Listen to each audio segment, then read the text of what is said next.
Even now, Stanley's office was a distant memory. What did it look like? There was a computer, perhaps, and a painting. Was it a painting or a photo? He could no longer recall. "Where are we going today?" the bucket asked. Stanley just smiled. Anywhere they went together would be perfectly fine with him. Stanley clutched the bucket tightly to his chest. This was not the correct way to the meeting room, but Stanley had felt the bucket calling to him, telling him that the employee lounge was simply the place to be. And here it was. Had the bucket turned out to be correct? No, never mind. The bucket was wrong. Stanley took the door on his left to go back to the meeting room. "No," said the bucket. "don't go to the meeting room. Go somewhere else. The cargo lift, yes. Go there. Go good," said the bucket. "Now ride the lift all the way to the top. There's something up there I need you to do." Stanley did not question why or how this bucket was speaking to him. It should have alarmed him, of course, because buckets can't talk. But Stanley chose not to think about this obvious fact. He was firmly convinced that the bucket had spoken to him, and he unthinkingly did whatever the bucket asked.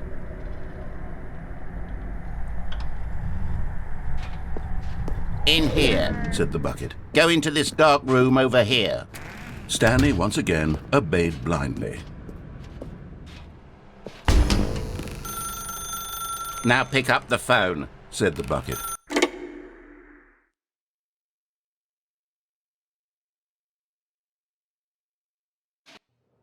This is the sad story of a man named Stanley and his bucket. Once upon a time, I gave Stanley a bucket because I thought he was lonely and could use a friend. And then, very distressingly, he began to believe the bucket could speak to him.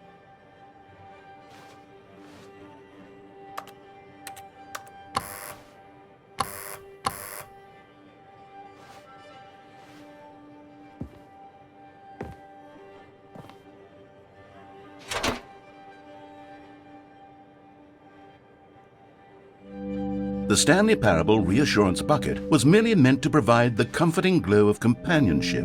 It doesn't literally talk and give you orders.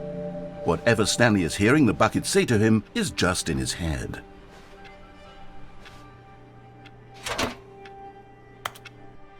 Lately, I've been concerned about him. Wouldn't you be concerned as well? To see him delusional like this, obsessing over an inanimate metal object? I want to say something to him, but I don't know how I can convince him. I don't know if he'll listen to me. Oh, I'll try anyway. Stanley, can you hear me? Listen to me. It's just a bucket. It can't think. It can't talk. All it will ever truly do for you is effectively transfer a liquid from one location to a different location. That's it. It doesn't do anything else.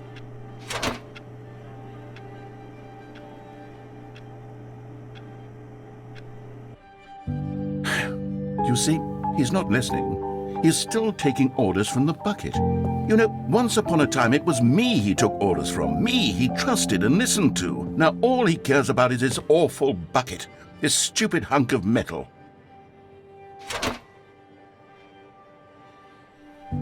It's sad, but I suppose he doesn't need me anymore. From now on, he's just going to cling to this bucket, this cold, empty bucket, this sort of shiny bucket. Well, I'll give it this. The bucket does have a nice shine to it.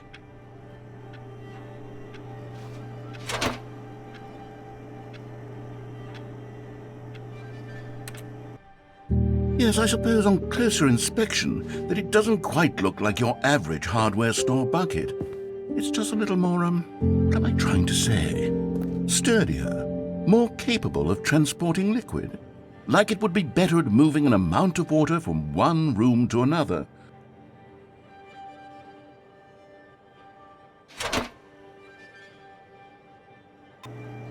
Oh my God, what am I saying? Better at carrying water from room to room. It's a bucket. It's literally just a bucket. Why do I feel some need to point out the ways in which it's so much more than just a regular bucket? Oh no, I'm having feelings for the bucket. No, no, no, no, no, no, no, no. What's going on? Why do I want to be with the bucket? Hear what the bucket has to say. Do anything it asks. What's wrong with me? I don't understand. Perhaps if I had the bucket, this would be less confusing. Yes, the bucket could tell me what to do in this troublesome situation.